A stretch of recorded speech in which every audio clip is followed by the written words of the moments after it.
جو اس نے پیدا کی، اور انسان کی پیدائش تھوڑی سی مٹی سے شروع کی،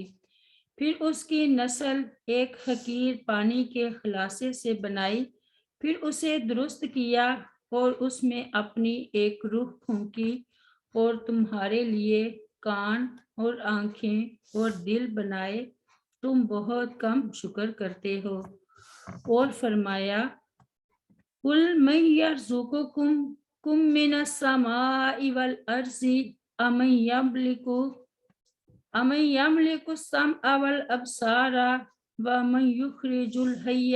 مِنَ الْمَيِّتِ وَيُخْرِجُ الْمَيِّتَ مِنَ الْحَيِّ وَمَن يُدَبِّرُ الْأَمْرَ فَسَيَقُولُونَ اللَّهُ فَقُلْ أَفَلَا تَتَّقُونَ فَذَلِكُمُ اللَّهُ رَبُّكُمُ الْحَقُّ فَمَاذَا بَعْدَ الْحَقِّ إِلَّا الضَّلَالُ فَأَنَّىٰ تُصْرَفُونَ۔ سورہ یونس میں کہہ دے، کون ہے جو تمہیں آسمان اور زمین سے رزق دیتا ہے، یا کون ہے جو کانوں اور آنکھوں کا مالک ہے، اور کون زندہ کو مردہ سے نکالتا اور مردہ کو زندہ سے نکالتا ہے، اور کون ہے جو ہر کام کی تدبیر کرتا ہے،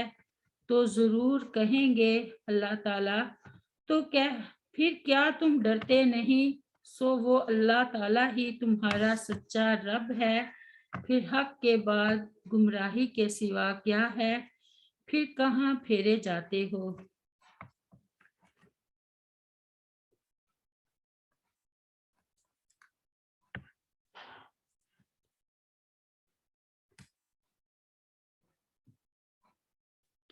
آنکھیں، کان اور دل یہ انسان کے نہایت اہم اعضاء ہیں۔ اللہ تعالیٰ فرما رہا ہے کہ اگر وہ چاہے تو ان کی وہ خصوصیات سلب کر لے جو اللہ تعالیٰ نے ان کے اندر رکھی ہیں، یعنی سننے، دیکھنے اور سمجھنے کی خصوصیات، جس طرح کافروں کے یہ اعضاء ان خصوصیات سے محروم ہوتے ہیں، یا اگر وہ چاہے تو اعضاء کو ویسے ہی ختم کر دے، وہ دونوں ہی باتوں پر قادر ہے، اس کی گرفت سے کوئی بچ نہیں سکتا مگر یہ کہ وہ خود کسی کو بچانا چاہے۔ آیات کو مختلف پہلوؤں سے پیش کرنے کا مطلب ہے کبھی انذار، تبشیر اور ترغیب و ترتیب کے ذریعے سے، اور کبھی کسی اور ذریعے سے۔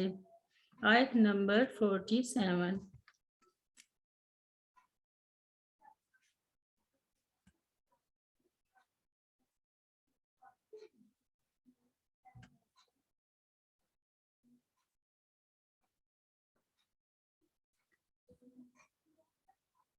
کل کہہ دیجئے، ارائیتکم مجھے بتلاؤ،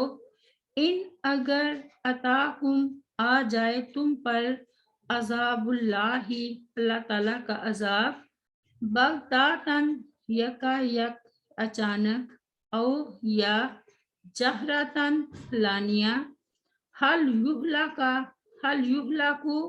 تو نہیں ہلاک کیے جائیں گے، اللہ مگر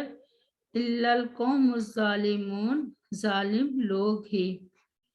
کہہ دیجئے مجھے بتلاؤ، اگر آ جائے تم پر عذاب اللہ تعالیٰ کا یکا یک یا علانیہ، تو نہیں ہلاک کیے جائیں گے مگر ظالم لوگ ہی۔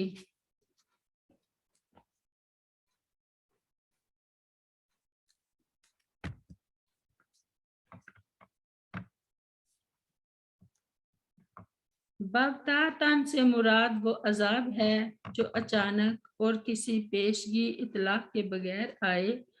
اور جہراتن سے مراد وہ عذاب جو کسی سابقہ اشارہ اور اطلاع کے بعد آئے، یا ان دونوں سے مراد رات اور دن ہے، اس لیے کہ کافر قوموں کو ہلاک کرنے والا عذاب یا تو رات کو اچانک یا پھر دن میں کھلے عام آتا ہے، اور القوم الظالمون میں عذاب کے سبب کی طرف اشارہ ہے کہ ان کی ہلاکت کا سبب ان کا ظلم ان کی سرکشی اور طغیان اللہ تعالیٰ سے بغاوت ہے۔ پہلی آیت میں صرف ان کے کانوں، آنکھوں اور دلوں کو لے جانے یا مہر لگا کر بند کر دینے کی بات تھی۔ اب اس آیت میں عام عذاب کے ساتھ ڈرایا جا رہا ہے، یعنی اگر اللہ تعالیٰ کا عذاب آیا تو تم کسی صورت بچ نہیں سکو گے۔ باقی رہے رسول کریم صلی اللہ علیہ وسلم اور آپ صلی اللہ علیہ وسلم کے ساتھی، تو اللہ تعالیٰ انہیں ضرور بچا لے گا، کیونکہ پہلے جتنی قومیں تباہ کی گئیں ان کے بارے میں اللہ تعالیٰ کا مستقل طریقہ یہی رہا ہے کہ پہلے رسول اور اس کے پیروکاروں کو ظالم قوم کی بستی سے نکل جانے کا حکم دیا گیا،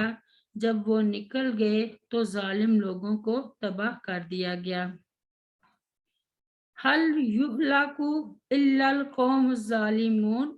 یعنی عذاب آئے گا تو ان لوگوں کو اپنی لپیٹ میں لے لے گا